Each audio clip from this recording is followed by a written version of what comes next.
Yeah, the God-given gift of a voice, and I think a lot of folks would say your talent is cooking, as we welcome back Chef Bob Hirasawa from Farm Fresh. Well, and you're going to make, we said it was hearty and healthy, and there's a reason for both.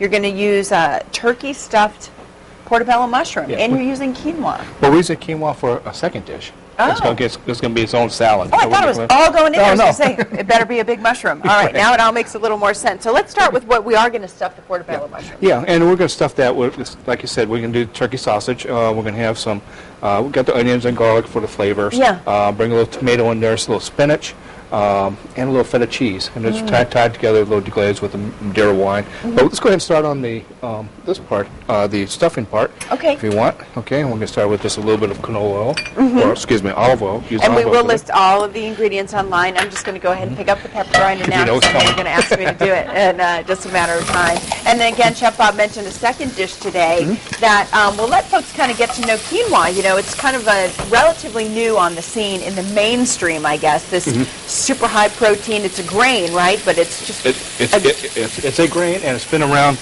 for thousands of years. I think it talked about it was used by the Mayas and Incas and back in those days. But it's really coming into its own in the U.S. and the American market. Yeah. They call it the super grain.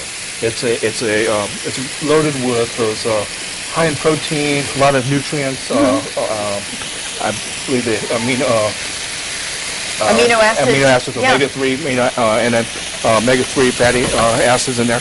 But it's just a super nutritious for and you.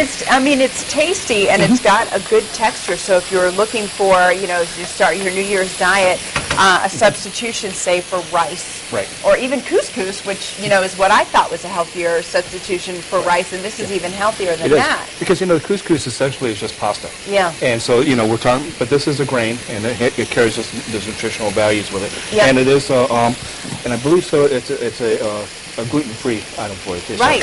So if you've got those kind of issues in a gluten-free diet. I know we bounce around a few recipes here, and it's super easy to make. Yeah. Just like rice. It's 2-to-1 ratio, bring it to boil, let it absorb all the liquids, and then go from there. Yep. But we're going to add the turkey sausage here. Now that we've gone on and on about quinoa. Yeah, right. We're going to just come back to this one and finish this up. I'm going to do a little bit of tomato. And you want to grab the spinach in there. We'll just throw that in there. Okay. And then we're going to do a little bit of salt and pepper here. It's going to season it up a little bit. You got the pepper grinder? Yes, I do. I got a little thyme here. Yeah, it looks good. Good job. See, now I'm so good at it. I don't want to stop putting pepper in there. And just did some partially for flavor here.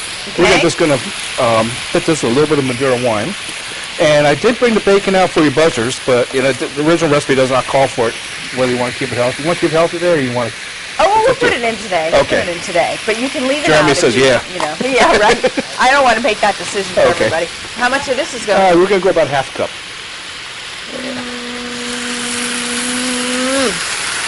A little more. A little more? Sure. That's good.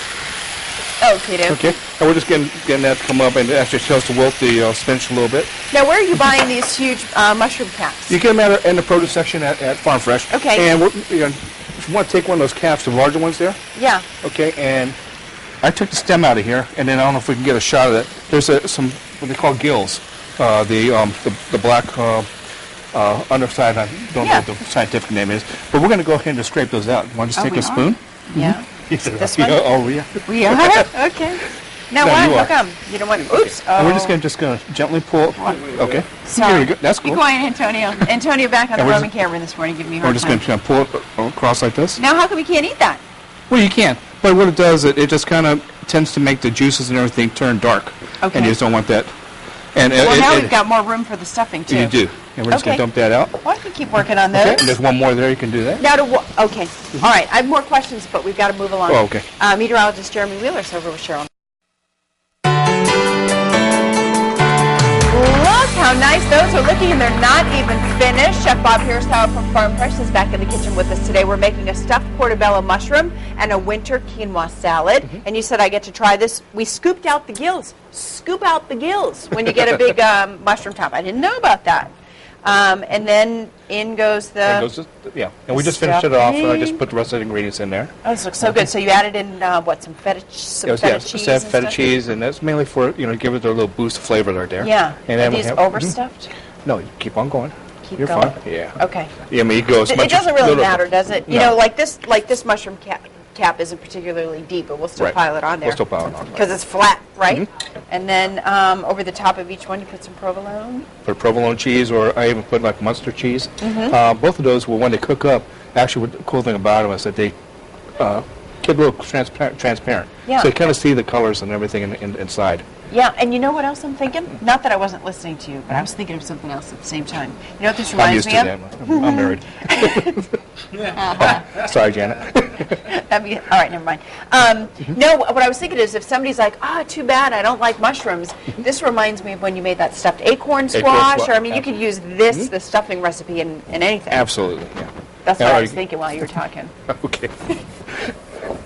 And then we just put the provolone cheese on top, pop it in the oven for about 15 minutes, 350, and then we're good to go. All right. We'll talk about the quinoa salad real quick. Why I call it a winter quinoa salad? Well, the quinoa is, it's a great, we talked about all the great benefits of it. We did. But also, it's a very kind of neutral, almost bland, flavor. There's not much flavor. It picks up the flavors when you add to it. Like a base for anything. Absolutely. And like a rice. Like People should be prepared, though, because you will find it in the rice aisle, and you're going to notice that it's a lot more expensive than rice. But, I mean, there's a reason. I mean, you get so much more. You get a lot in there. Right, and it blooms out to produce more and just the benefits from it. Yeah. But we have, basically, why I call it the winter one is because we're going to add the winter fruits. Things that are you only can find during the winter, find right now. One of them being clementines. We're going to add some pears, a little arugula, a little almonds. But the main, also another thing we're going to be doing is pomegranate. Yeah. And this is could be intimidating to some people. Yes. How do you do that? Or how do you eat this? Well, I had a conversation with my mom over Christmas because she was eating pomegranates, and she was saying that's kind of difficult to peel, and then she's talking about how some people do it underwater, and I see that you've got a bowl of water here too. I'm doing it that way. That's how I kind of learned. You just basically take the outer peel off. Because you're not peeling through the whole thing. Right. You're not cutting through the whole thing. You just ran your knife along the outside, so by feel you can tell where that outer skin ends. Right. And hopefully. But yeah, you just come across and you pull it off, and then you'll find that there's segments, and they're kind of divided. There's let me see if I can open it up. Maybe I should cut all the way through for you. Okay. So. Can we save this for next time? For the next step? Sure. Yes. Okay. All right. Thank you very much. We'll do that. And right now, we're going to talk about getting organized. All right, we're back in the kitchen with Chef Bob here at Salad from Farm Fresh, making that turkey sausage stuffed portobello mushroom, which came out of the oven with the melted provolone cheese. And you're right. I mean, it's kind of still see-through. You can see all the good stuff that's in the mushroom cap. And before, we were talking about the right way to get the seeds out of a pomegranate. So you cut just the outer skin off. Cut the outer skin off, or like if you want to cut it in half. I just try not to break too much of these because they have that wonderful red juice that gets on everything. Yeah, it stains everything. So I try not to break those if I can. But I kind of cut this because of time restraints. Right. But we just if you can kind of see here, it has little membranes running through. It's kind of a waxy kind of a membrane. And just simply pour it off, and you do it over water, basically because when you break these off here, and you kind of separate them like that. Yeah. The seeds will go to the bottom, and the wax part will come to the top. All you do is just skim that off. Oh, okay. So don't worry when you're pulling the seeds out. Don't worry about trying to get each little bit of membrane off. Right. Just do it in the bowl of water and then scoop it out. Oh, and then, that's there we good. go. Okay. And then we're going to do the you just drain off the water and drain off the water, and there you go. Okay. Okay. And then we're just going to do the couscous salad, and that's it. We already cooked off the couscous, chilled it. You want to dump it? Yes. You want me to do it? Okay. Yes, I do. No, I want to do it. I know I'm going to you get rid of that trash. Okay. There you go. Okay. And then we're just going to, what? Because we got a little bit. Yeah, go ahead and add it in. Go ahead. The pomegranate? Yeah, go ahead. Okay. Now you can do that. Alrighty. Okay, and then we do the clementines. And the clementines, I just peeled them, separated them into segments. I didn't really try to take the membranes off. I just sliced them because it's that real kind of soft, skin to that anyway. So. And they're not thick. What do we have here? And that's pears or apple? Pears. Okay. And let's kind of start moving that around a little bit because it might get a little full for us. All right. And so basically, this is just a dump and roll kind of All thing. right. Okay. And then we're going to do a little bit of, chose a little bit of arugula. Okay. To give that little bit kind of a peppery note, but also to add the green color to it. And a little sliced almond. Sliced toasted almonds. Okay. There you go. We're almost out of time. Okay. Lemon juice? Lemon juice? Now? Yeah, go ahead. Okay. And the pomegranate juice. And oh, so you saved some of that. Okay. Now, did you squeeze some of the seeds, or did you just get it? Actually, I got some that of it? just on. Yeah. And you can get it. It's available. You can now. buy it, right. Okie dokie. And then that's basically going to be your salad. We're going to put that on the side. Have that as a side dish for the portobello mushroom. All right, we'll come try it in just a few minutes.